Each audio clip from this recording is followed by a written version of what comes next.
Goeiedag almal, hardloop jou wedloop, 1 Korintiërs 9 vers 24. Weet julle nie dat die wat op die baan hardloop wel almal hardloop, maar dat een die prys ontvang nie? En dan die vraag aan elkeen van ons, wil jy jou wedloop wen? Hierdie woordjie hardloop, sodat jy dit sekerlik kan behaal, is trego in Grieks, wat dui op 'n voetresies teen 'n konstante pas, totdat die wedloop gewen word. Die atleet moes elke greintjie krag gebruik om die resies te wen. Trego was 'n populêre voetresies wat gehardloop is met duisende toeskouers wat juigend toegekyk het. Elke faset van jou lewe is 'n resies. Jou werk, jou besigheid, jou gesondheid, jou denke, jou emosies, jou finansies, jou morele waardes, jou optrede, jou aksies en reaksies, ensovoorts. Alles is trego, 'n wedloop wat elke greintjie krag en konsentrasie verg om te wen. Die Here se wil en sy begeerte is dat jy elke wedloop in jou lewe moet wen. Hardloop so, sê die woord, dat jy dit sekerlik kan behaal.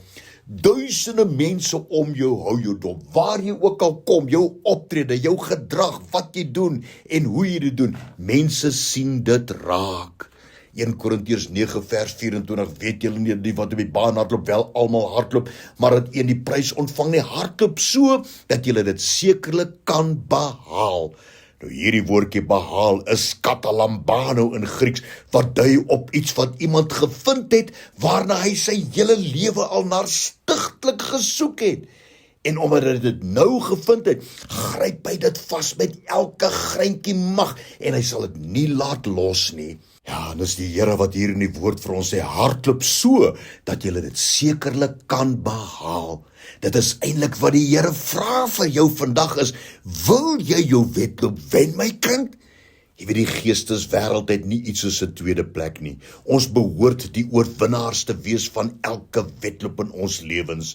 Kompetisie sal daar altyd wees, maar in al hierdie dinge is ons meer as oorwinnaars deur hom wat ons liefgehad het. Ons lees dit in Romeine 8 vers 37.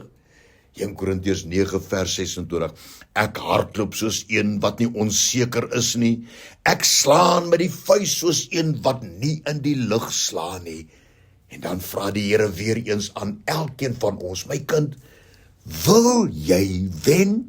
Neem vandag die besluit, sê Here, ja, ek sal wen, ek wil wen, ek gaan wen, want in al die dinge is ek meer as 'n oorwinnaar. En dan sê die Here vir jou, hardloop, sodat jy dit kan behaal.